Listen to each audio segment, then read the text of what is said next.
শত কথার এক মাথা।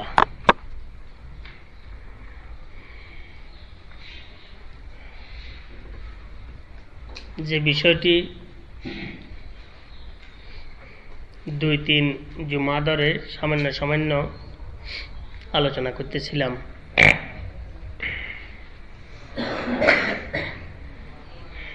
ওই বিষয়টি হইতেছে আমাদের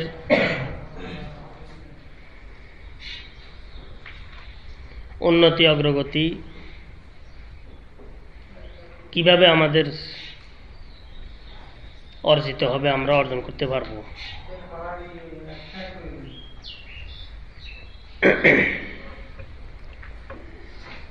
দুনিয়াবী উন্নতি অগ্রগতির কথা আমি ভাবছি না, বলছিও না। আমাদের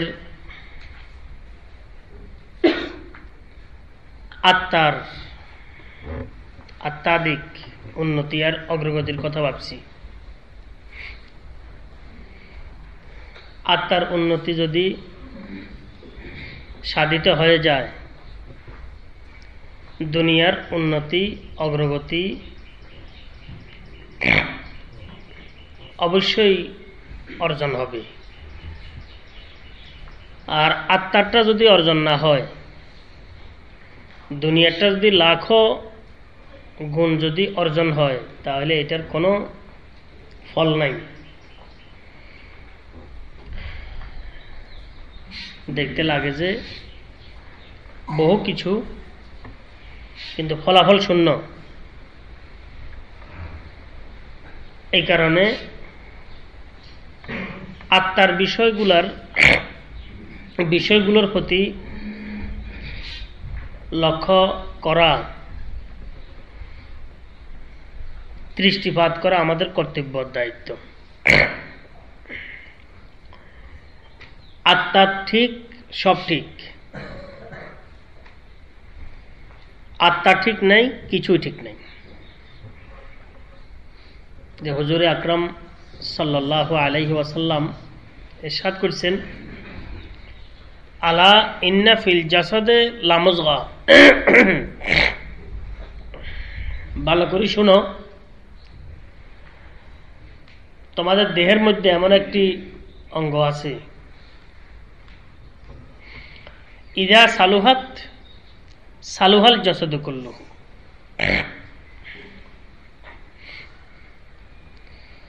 ওই অঙ্গটি যখন শুদ্ধ হয়ে যায়, পরিশুদ্ধি অর্জন করে, তো সালুহাল জাসাদু কুল্লুহু, বাহিরের অঙ্গ প্রত্যঙ্গ যেগুলো আছে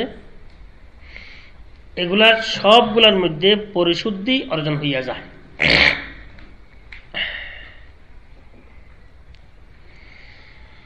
আর ওয়াইজা ফাসাদাত, যদি ওই অঙ্গটি নষ্ট হয়ে যায়, তো ফাসাদাল জাসাদু কুল্লুহু, বাহিরের যত অঙ্গ প্রত্যঙ্গ আছে এবং অঙ্গ প্রত্যঙ্গের যে ক্রিয়াগুলো আছে সবগুলা নষ্ট হয়ে যাবে। তাহলে আমাদের লক্ষণীয় বিষয় এবং বস্তুটি কি, সে বিষয়টিও এই হাদিসের দ্বারা আমরা বুঝতে পেরেছি। সে বিষয়টি হয়েছে আমাদের ওই বিশেষ অঙ্গের দিকে দৃষ্টি রাখা। হাদিসের মধ্যে হুজুরে আকরাম সাল্লাল্লাহু আলাইহি ওয়াসাল্লাম ওই অঙ্গের নিশানদেহি করতে যায় ইরশাদ করেন, আলা ওয়াহিয়াল কলব, সেটি হচ্ছে কলব। কলব আমরা কলব বলি আর কি, শব্দ আরবিতে কলব। আমরা দিল বলি, আত্মাও বলি। আত্মা, দিল, কলব, কলব একই জিনিস। ভাষার পরিক্রমা ব্যতিক্রমের কারণে শব্দগুলা ব্যতিক্রম। মেন হচ্ছে আত্মা।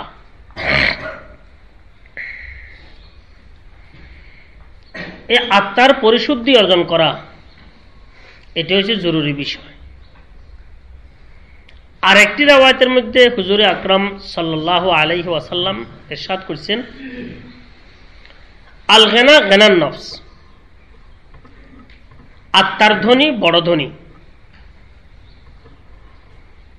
আল গিনা গিনান নফস, যে আত্মার ধনী সে বড় ধনী। আরেক রাওয়ায়াতের মধ্যে দেখা যায় হুজুরে আকরাম সাল্লাল্লাহু আলাইহি ওয়াসাল্লাম ইরশাদ করেছেন, আত-তাকওয়া হাহুনা, তাকওয়া হচ্ছে কলবের সিফত, কলবের গুণ। যে তাকওয়া সব ভালো কাজের উৎসাহ যোগায়। তাকওয়া কোরআনে কারীমের বিভিন্ন স্থানে বিভিন্ন জায়গায় আল্লাহ পাক তাকওয়া অর্জনের কথা হুকুম করেছেন, ইত্তাকুল্লাহ, তোমরা তাকওয়া অর্জন করো। সেটার স্থান হচ্ছে কলব, অঙ্গ প্রত্যঙ্গ নহে, জিহ্বা নহে, জ্ঞান ভান্ডার নহে, সেটা হচ্ছে কলব। বলার উদ্দেশ্য হইতেছে যে আসল বিষয়, লক্ষণীয় বিষয়, যে বিষয়টির দিকে আমাদের লক্ষ্য করা দরকার, সেটা হচ্ছে কলবের দিকে আমাদের লক্ষ্য করা দরকার। কিন্তু এটা একটু কঠিন। রাস্তার দিকে লক্ষ্য করো, এটা সহজ। নিজের ভবিষ্যৎ চিন্তা ভাবনা করো, এটা সহজ। দুনিয়ার উন্নতি অগ্রগতি এগুলোর দিকে লক্ষ্য রাখো, এটা সহজ। সামাজিকতা, নিজের পারিবারিক তন্ত্র এগুলাকে অর্জন করো, এগুলোর দিকে লক্ষ্য করো, এটা সহজ, এটা সহজ। কিন্তু আত্মার দিকে লক্ষ্য করো, এটা কঠিন। আর আত্মা হচ্ছে মেইন পয়েন্ট, মেইন বিষয়, আসল অঙ্গ। আত্মা ঠিক, তার সব ঠিক। আত্মা গোলমাল, আত্মার মধ্যে গোলমাল, তার সব কার্যকলাপগুলো গোলমাল। সে গীবত করতে, শিকায়েত করতে, চুরি করতে, মিথ্যা বলতে সে কখনো চিন্তা ভাবনা করবে না। এই কারণে সরওয়ারে কায়নাত জনাবে মুহাম্মদুর রাসূলুল্লাহ সাল্লাল্লাহু আলাইহি ওয়াসাল্লাম যে 4টি মেহনত নিয়ে আল্লাহ পাক উনাকে প্রেরণ করছেন। 4টি মেহনতের মধ্যে মৌলিক এবং গুরুত্বপূর্ণ মেহনত হচ্ছে আত্মার পরিশুদ্ধির চিন্তা ভাবনা করা। আল্লাহ পাক কুদরতি নিজামে হুজুর সাল্লাল্লাহু আলাইহি ওয়াসাল্লামের আত্মাকে তো পরিশুদ্ধ করেছেন, এবং সমস্ত তখনকার যারা ছিলেন ওনাদের মাঝে আত্মার পরিশুদ্ধির মিশন নিয়ে, প্রোগ্রাম নিয়ে হুজুর সাল্লাল্লাহু আলাইহি ওয়াসাল্লামকে আল্লাহ পাক প্রেরণ করেছেন। আল্লাহ পাক ইরশাদ করেন, ইয়াতলু আলাইহিম আয়াতিহি ওয়া ইউযাক্কিহিম। তাজকিয়া, তাজকিয়া মানে আত্মার পরিশুদ্ধি অর্জন করা। ওয়া ইউযাক্কিহিম, আপনি আপনার সাহাবাদেরকে, যারা আপনার ডাকে সাড়া দিবে তাদেরকে আত্মার পরিশুদ্ধ করেন। আত্মার পরিশুদ্ধি আপনি করান তাদেরকে দিয়ে। এই কারণে অল্প সময়ের মধ্যে পরিবেশের পুরা নিজাম পরিবর্তন হইয়া গেছে। যারা ডাকু ছিল, যারা উল্টো ছিল, যারা বিন লাইনে কাজকর্ম করত, দেখা গেছে আত্মার পরিশুদ্ধি আসি গেছে। আল্লাহর রহমতে এরা এখন আমিরুল মুমিনিন, এরা এখন মুয়াজ্জিনে মসজিদে নববী সাল্লাল্লাহু আলাইহি ওয়াসাল্লাম। আত্মার পরিশুদ্ধির কি কারণে বলার উদ্দেশ্য হয়েছে এই দিকে লক্ষ্য রাখা আমাদের সবচেয়ে জরুরি বিষয়। আর এই বিষয়টি লক্ষ্য করাটা বর্তমান পরিবেশগত কারণে, আনুষঙ্গিক কারণে এটা বর্তমানে কঠিন। কারণ এটা লক্ষ্য করতে গেলে কদমে কদমে তাকে দুনিয়ার বহু চাহিদাকে কোরবানি দিতে হয়। এটা কঠিন ব্যাপার স্যাপার। মনের চাহিদা, কুচাহিদা, দুনিয়ার মহব্বতের চাহিদা, দুনিয়ার মহব্বতের কুচাহিদা, পদমর্যাদার চাহিদা এবং কুচাহিদাগুলাকে কোরবানি দিয়ে সে নিজেকে বর্তমান সমাজে টিকিয়ে রাখাটা তার জন্য কঠিন একটি ব্যাপার, এটা সবার জন্য সহজ নয়। কিন্তু হুজুর আকরাম সাল্লাল্লাহু আলাইহি ওয়াসাল্লামের পুরা মেহনত, পুরা তাবলীগ এবং দাওয়াত সব কিছুর নির্যাস যদি আমরা বের করি তো দেখা যায় মূলে মালে আত্মার পরিশুদ্ধির মিশন নিয়ে হুজুর সাল্লাল্লাহু আলাইহি ওয়াসাল্লামকে আল্লাহ পাক প্রেরণ করেছেন। এই মিশনে অল্প সময়ের মধ্যে এমন এক উন্নতি অগ্রগতি আল্লাহ পাক দান করছেন, কিয়ামত পর্যন্ত এই নমুনার উপরে এক জামাত অবশ্যই থাকবে। আল্লাহ পাক আমাদেরকে ওই মকবুল জামাতের অন্তর্ভুক্ত করেন। হুজুর আকরাম সাল্লাল্লাহু আলাইহি ওয়াসাল্লাম ইরশাদ করেন, লা তাজালু তাইফাতুম মিন উম্মতি মানসুরিনা আলাল হক লা ইয়াখযুলুহুম মান খাযালাহুম ওয়ালা মান খালাফাহুম হাত্তা ইয়াতি আমরুল্লাহ। কিয়ামত পর্যন্ত একটি জামাত আল্লাহ পাকের পক্ষ থেকে সাহায্যপ্রাপ্ত হবে। এরা মানসুর, সাহায্যপ্রাপ্ত, আল্লাহ পাকের পক্ষ থেকে এরা মাকবুল হবে, করুণা পুষ্ট, করুণা প্রাপ্ত হবে।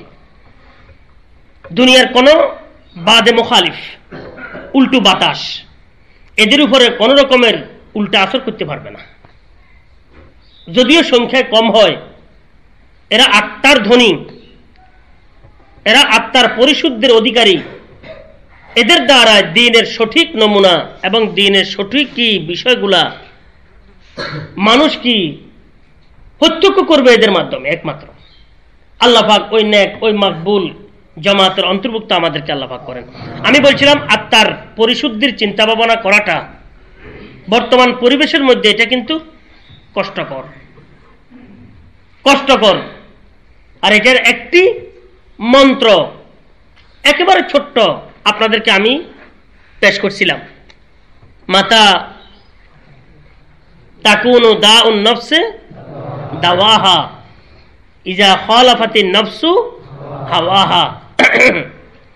আত্মার দিকে একটু লক্ষ্য রেখি যে কোনটা আমার, কোন চাহিদা কুচাহিদা, কোন চাহিদা আহকামুল হাকিমিন রব্বুল আলামিনের চাহিদার বিপরীতে, কোন চাহিদা হুজুর সাল্লাল্লাহু আলাইহি ওয়াসাল্লামের তরিকার বিপরীতে। শুধু চিহ্নিত করা আর এটাকে কি পরিহার করা, বাস এটা হচ্ছে আমাদের আসল। অল্প সময়ের মধ্যে নিজেদের মধ্যে আল্লাহ পাকের ফজল করমে বড় ধরনের একটি আলো আলোড়ন, নিজেদের মধ্যে বড় ধরনের একটি পরিবর্তন আমরা উপলব্ধি করতে পারবো। তা আমি বলছিলাম হাজার কথার মাথা, লাখ কথার এক কথা, সেটা হচ্ছে নফসের যে চাহিদাগুলো আছে। নফসের চাহিদা সবসময় আমরা ভাসি, এই সমুদ্রে সবসময় আমরা বাঁচতে থাকি। ওই চাহিদাগুলোকে চিহ্নিত করা যে আমার প্রভুর চাহিদার বিপরীতে কোন চাহিদাগুলো আছে, এবং আমার প্রভুর মাহবুবের তরিকার বিপরীতে কোন তরিকাগুলো আছে, এগুলাকে চিহ্নিত করা এবং চিহ্নিত করে এগুলাকে পরিহার করা, এবং যেগুলা করণীয় আছে এগুলাকে গ্রহণ করা। হাবিব সাল্লাল্লাহু আলাইহি ওয়াসাল্লাম আল্লাহ পাকের দরবারে দোয়া করছেন, রব্বানা আরিনাল হাক্কা হাক্কা ওয়ারযুকনা ইত্তিবাআ ওয়া আরিনাল বাতিলা বাতিলা ওয়ারযুকনা ইজতিনাবা। ইয়া আল্লাহ, হককে সঠিকভাবে বুঝার তৌফিক দান করো এবং এটা অনুসরণের তৌফিক দান করো। কেমন ভালো করি না বুঝলে অনুসরণ কিভাবে করি, ভালো করে এটা বুঝতে হবে, দিলের মধ্যে বসাইতে হবে, তারপরে 2 নম্বরে আসবে অনুসরণ। বাতিল এবং গলত যত কথাবার্তা মতবাদ আছে সবগুলোকে ভালোভাবে বুঝার তৌফিক দান করো এবং পরিহার করার তৌফিক দান করো। ওয়ালা হাওলা ওয়ালা কুওয়াতা ইল্লা বিল্লাহ। আল্লাহ পাক সবাইকে তৌফিক দান করেন, সবাইকে আল্লাহ পাক ঈমান আমলের সম্পদ আল্লাহ পাক দান করেন। ওয়ালা হাওলা ওয়ালা কুওয়াতা ইল্লা বিল্লাহ।